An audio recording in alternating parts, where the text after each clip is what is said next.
Previously in the book of Proverbs, I talked about the invitation of the wise woman, or wisdom, or Christ. And now I'm going to be moving on to what sin's invitation is and the distinction of it. So starting from verse 13 through 18. A foolish woman is clamorous, she is simple, and knows nothing. For she sits at the door of her house, on a seat in high places of the city, to call passengers, who go right on their ways, saying, Whoso is simple, let him turn in here, and as for him that lacks understanding, she says to him, Stolen waters are sweet, and bread eaten in secret, is pleasant. But he knows not that the dead are there, and that her guests are in the depths of hell. So we have heard what Christ has to say to engage our affections to God in godliness, and one would think the whole world should go after him. But here we are told how industrious the tempter is to seduce unwary souls into the paths of sin. And with the most he gains his point, and wisdom's courtship is not effectual. Now observe, who is the tempter? A foolish woman, folly herself, foolishness herself, in opposition to wisdom. Carnal sensual pleasure I take to be especially meant by this foolish woman. For that is the great enemy to virtue, and inlet to vice, that defiles and debauches the mind, stupefies conscience, and puts out the sparks of conviction, more than anything else. The tempter is here described to be, number one, very ignorant. She is simple and knows nothing. That is, she has no sufficient solid reason to offer where she gets dominion in a soul. She works out all the knowledge of holy things. They are lost and forgotten. Whoredom and wine and new wine take away the heart. They besought men and make fools of them. Number two, she's very importunate.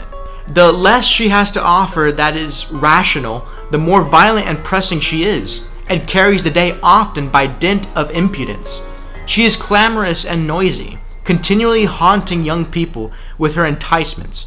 She sits at the door of her house, watching for her prey. She sits on a seat, on a throne, so the word signifies, in the high places of the city, as if she had authority to give law, and we as saints were once debtors to the flesh to live after the flesh, and as if she had reputation and were in honor and thought worthy of the high places of the city.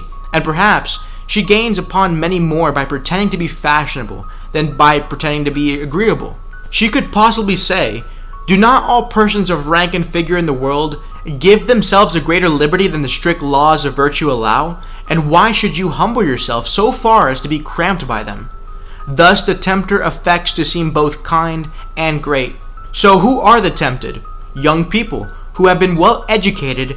These she will triumph most in being the ruin of. Observe, what their real character is, they are passengers that go right on their ways, that have been trained up in the paths of religion and virtue, and set out very hopefully and well, that seem determined and designed for good, and are not as that young foolish man in Proverbs 7:8, going the way to her house. Such as these she has a design upon, and lays snares for, and uses all her arts, all her charms, to pervert them if they go correctly right on their ways. And if they will not look towards her, she will call after them.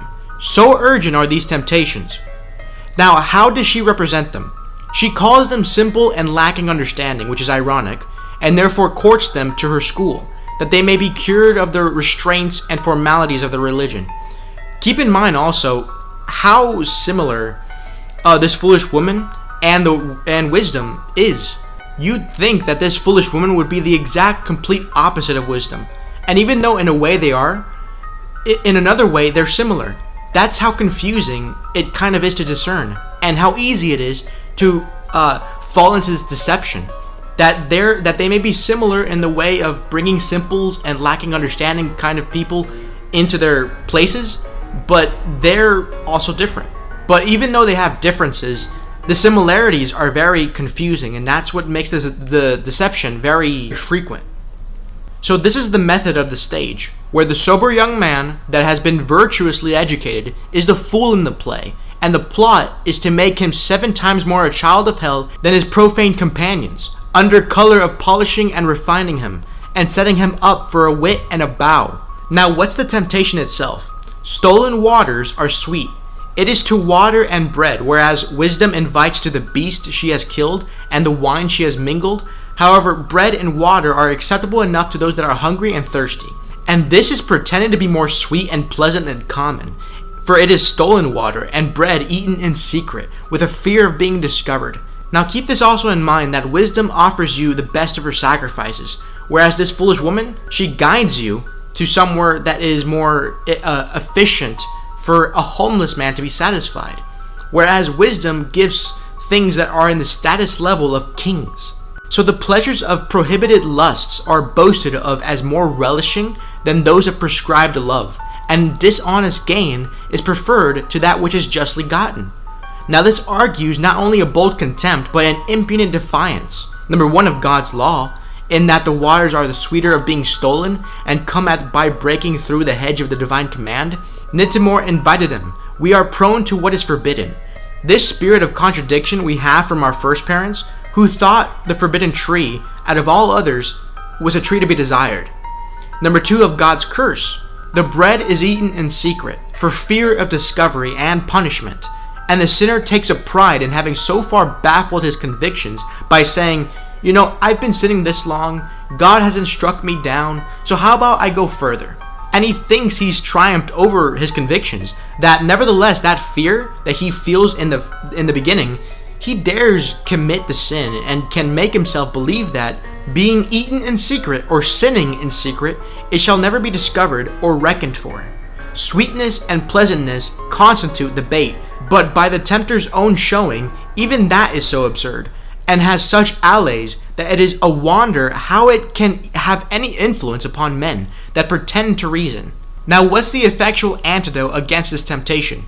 He that so far lacks understanding as to be drawn aside by these enticements is led on, ignorantly, to his own inevitable ruin. He knows not, will believe not, does not even consider. The tempter will not let him know that the dead are there, that those who live in pleasure are dead while they live, dead in trespasses and sins.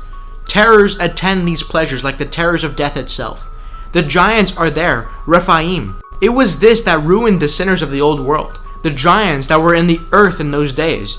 Her guests that are treated with those stolen waters are not only in the highway to hell and at the brink of it, but they are already in the depths of hell, under the power of sin, led captive by Satan at his will, and ever and anon lashed by the terrors of their own consciousness.